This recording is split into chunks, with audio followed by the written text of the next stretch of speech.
চলুন ফিরে যাই আমাদের আজকের অতিথি সঙ্গীত শিল্পী ও সঙ্গীত পরিচালক আকাশ মাহমুদের কাছে। আকাশ ভাই, আবারও ফিরে এলাম আপনার কাছে। সম্প্রতি আপনার একটা গান প্রকাশিত হয়েছে, গানটির শিরোনাম হলো ভালোবাসা নয়নের নেশা। ভালোবাসা নয়নের নেশা নিয়েও কথা বলবো, গানটাও শুনবো, আড্ডাও দেবো। আড্ডার শুরুটা আসলে গান দিয়ে করতে চাই, কোন গানটা শোনাবেন? ভালোবাসা নয়নের নেশাই গাই। সকালে নেশা হয়ে যাবে, সকাল সকাল নেশা হয়ে যাবে ভালোবাসার। ভালোবাসা নয়নের নেশার বন্ধু, ভালোবাসা নয়নের নেশা, ভালোবাসা নয়নের নেশার বন্ধু, ভালোবাসা নয়নের নেশা। ভালোবাসার মতো ভালোবাসার মতো বাসে কয়জনা, দুজনাতে এক মনে নেশা, দুজনাতে এক মনে মেশা রে বন্ধু। ভালোবাসা নয়নের নেশা, ভালোবাসা নয়নের নেশা রে বন্ধু, ভালোবাসা নয়নের নেশা। গানের স্কেল এবং সুর তাল লয়ের অনেক বিষয় থাকে, সব তো আর বুঝি না। তবে গান শুনলে সবসময় আমরা ভালোবাসায় মজতে চাই, আমরা প্রেমেই পড়তে চাই এবং সেই নেশাতেই মেতে থাকতে চাই।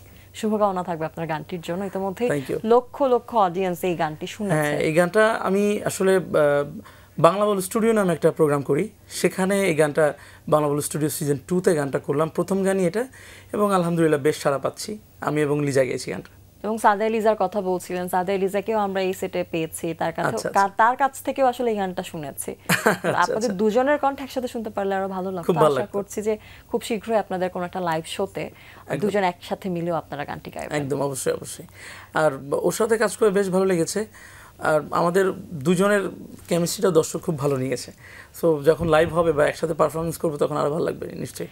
এই যে কেমিস্ট্রির বিষয়টা, সঙ্গীত শিল্পীর সাথে সহশিল্পীর যে কেমিস্ট্রি, সেটা তো একটু পরে, কিন্তু সুরের সাথে কেমিস্ট্রিটা বোধহয় অনেক আগে থেকে একজন শিল্পীর শুরু হয়। একদম একদম, স্বপ্ন, সুর এবং সবকিছু মিলিয়ে এই যাত্রাটা বোধহয় দীর্ঘ সময় পরে আসলে পরিপূর্ণতা পায়। একদম। কার ক্ষেত্রে কি হয়ে যায় না, আমার ক্ষেত্রে ছোটবেলা থেকেই, আমার ছোটবেলা থেকেই ধ্যান জ্ঞান সব মিউজিক নিয়ে, সব গান নিয়ে, সুর নিয়ে, তো সেটা নিয়েই পড়ে আছি, দেখি কি হয়। দর্শকদের ভালোবাসা, শ্রোতাদের ভালোবাসা, মানে একটা সময় ছিল গান শুধু গাইতেন, শ্রোতারা ভালোবাসা দিতেন, এখন তো দেখতে হয়, দেখাতে হয়, দেখতে হয়। দর্শকরা যখন আপনাকে দেখছে সেখানেও একটা অন্যরকম ভালোবাসা পাওয়া যায়। এই ভালোবাসা নিয়ে আসলে বর্তমানে কি কি ব্যস্ততা যাচ্ছে, আর কি কি কাজ আছে সামনে? সামনে তো অনেকগুলো কাজই আছে, বিশেষ করে ফিল্মের কাজ আছে একটা আপাতত কাছে। হিরো হিসেবে যাচ্ছেন? না না না, আমাকে হিরো দেখবে মানুষ, এটা আসলে নির্ভর করে একজন শিল্পীর অভিনয় দক্ষতার। সত্যি বলতে হিরো না, আমি মিউজিক ডিরেক্টর হিসেবে কাজ করছি একটা ফিল্মে, রিসেন্ট আরেকটা, গত তো কয়েকটা গেল। তো এবার যেটা আসছে সেটা ফটিক জল নামে একটা সিনেমা, তো আরও কয়েকটা হাতে আছে, সেগুলোর নাম এখনও ঠিক হয় নাই। তো এটাই কাজ চলছে। পাশাপাশি হচ্ছে আমি আমার চ্যানেলের জন্যও কাজ করে থাকি, আর এবং যে বললাম বাংলা বল স্টুডিও সিজন 2, সেটার সবগুলো গানে আমি করছি, সেগুলো নিয়ে ব্যস্ততা। এবং বাংলাদেশে যারা এই মুহূর্তে কাজ করছে প্রায় সবার সাথে আমার কাজ হচ্ছে অডিও ইন্ডাস্ট্রিতে, তো তাদের নিয়ে ব্যস্ততা চলছে, যদিও শোটা একটু কম। একটু জানতে চাই যে সম্প্রতি আর কি কি গান রিলিজ পেয়েছে? সাহস দিলে, সাহস দিলে গানটা আমার ইউটিউব চ্যানেল থেকে, আকাশ ড্রিম মিউজিক থেকে রিলিজ হয়েছে।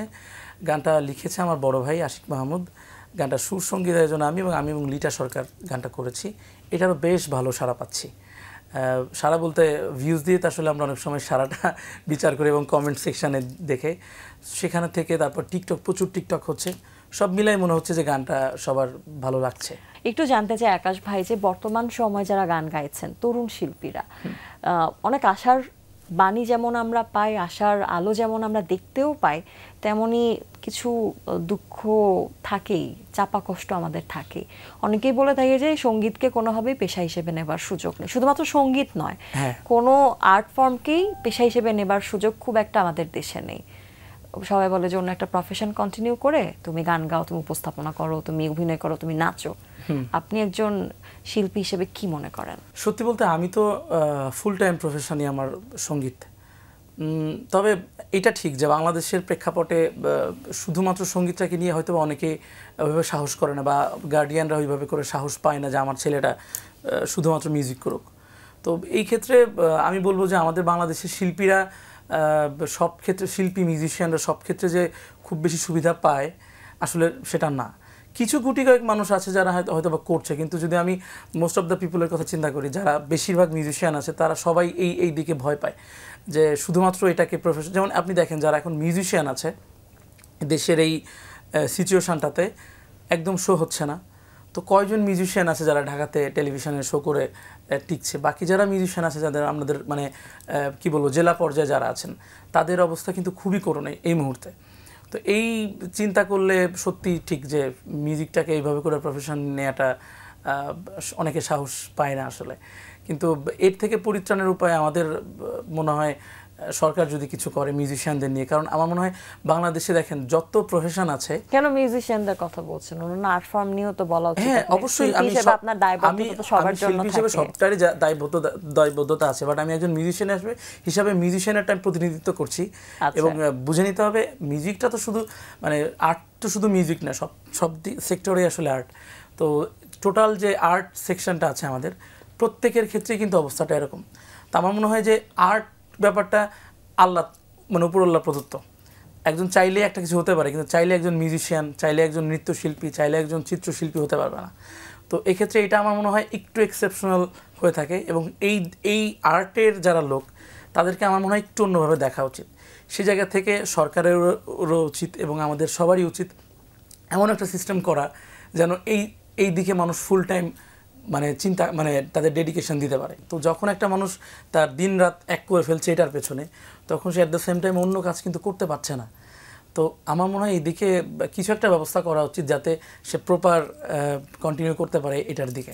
সবসময় আমাদের প্রত্যাশা থাকবে নতুন কিছু হবে, নতুন সম্ভাবনার দুয়ার উন্মোচন হবে, সেটার সাথে তরুণদের যে সম্পৃক্ততা সেটা আমাদের যে কোনো চলার পথকে অনেক বেশি বলিষ্ঠ করবে। আর যেটা বলছিলেন শিল্প হলো সাধনার ফল। শিল্প সাধনা সবকিছু নিয়ে আরো গল্প করবো, আড্ডা দিব, কিন্তু এই মুহূর্তে একটা গান শুনবো। কোন গানটি শোনাবেন? মায়া ফিল্মের গান, যেখানে এই সিনেমার সবগুলো গানে মিউজিক ডিরেকশন আমি দিয়েছিলাম এবং এই গানটা আমি গেয়েছিলাম। শুনে ফেলে। ভাল লাগে না তোরে ছাড়া, তোর প্রেমে মন পাগল পারা। ভাল লাগে না তোরে ছাড়া, তোর প্রেমে মন পাগল পারা। তোর পিরিতে দিশে হারা বলে আমার দিল, দিল দিবানা দিল দিবানা দিল দিবানা দিল, তোকে ছাড়া বাঁচা মুশকিল। এ দিল দিবানা দিল দিবানা দিল দিবানা দিল, তোকে ছাড়া বাঁচা মুশকিল। Thank you. গানটি আমরা সিনেমায় কার লিপে দেখেছি? রোশন ভাই এবং বুবলি আপুর লিপে দেখেছেন আপনারা এটা।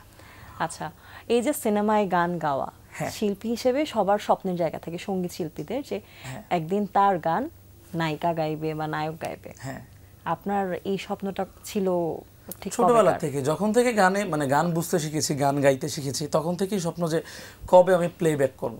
মানে এবং সেটা আমার ব্যাপারটা খুব ভালোভাবে হয়েছে। আমার প্রথম প্লেব্যাক কিন্তু হয়েছে খুব বড় সড়ো আকারে।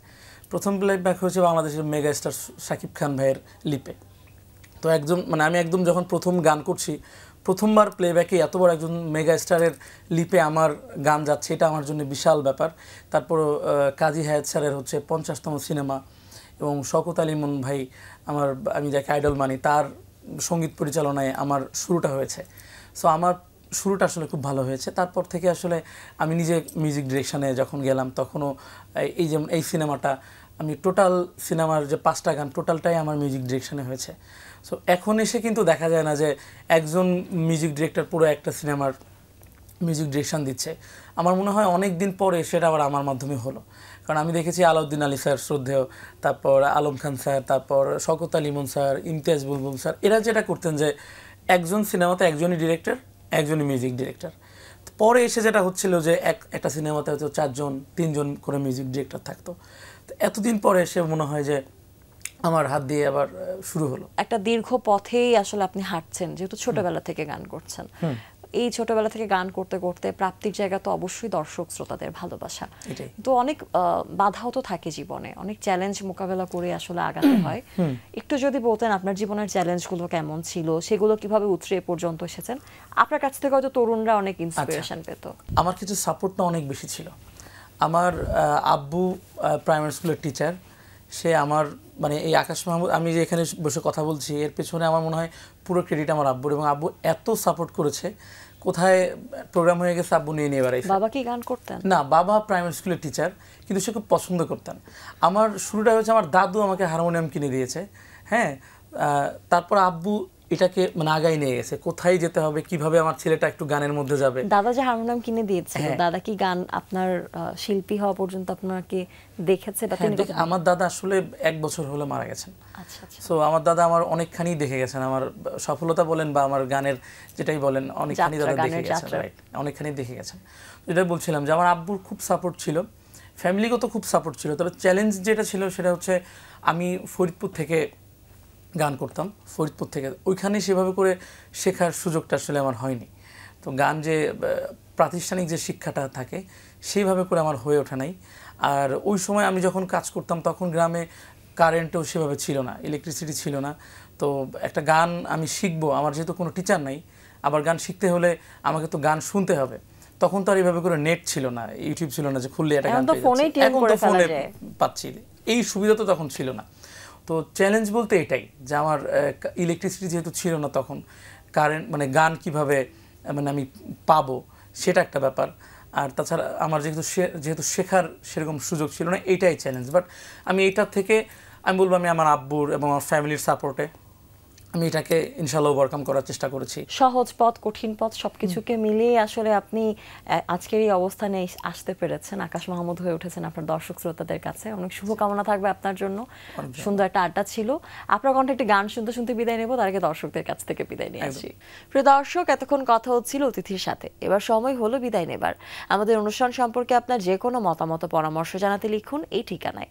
প্রযোজক দিন প্রতিদিন, Bangla vision, Noor tower, 110 Bir Uttam CR Dutta road, Dhaka 1205, phone 96320303-4। আমাদের ইমেল অ্যাড্রেস দিন প্রতিদিন@banglavision.tv। মার্কিন সঙ্গীত শিল্পী হলি নিয়ারের একটি উক্তি বলে বিদায় নেব আজ। তিনি বলেছেন, প্রতিবেশীদের ঝগড়া থামানোর জন্য আমি ছোটবেলায় অনেক চিৎকার করতাম, যে কারণে আমি গানের সময় চিৎকার করি। প্রিয় দর্শক, সবাই ভালো থাকুন, সুস্থ সুন্দর থাকুন। আজ সারাটা দিন সবার জন্য শুভ ও কল্যাণময় হোক। এবারে গান। আমাদের জন্য দোয়া করবেন, আমরা আসলে গান করি আপনাদের জন্যই। আমাদের ভুল ত্রুটি সবসময় ক্ষমা সুন্দর দৃষ্টিতে দেখবেন। আর অবশ্যই বাংলা ভিশনকে ধন্যবাদ আমাকে এত সুন্দর একটি প্রোগ্রামে আমন্ত্রণ করার জন্য। আমি আমার আব্বুর লেখা একটা গান করছি, গানটা আমার খুব পছন্দের, আমার সুসঙ্গীতে। ওরে মন তোরে বুঝাই কেমনে, আমার মনের মানুষ এখন আমার নাই। ওরে মন তোরে মানাই কেমনে, যে গেছে তারে পাওয়ার উপায় নাই।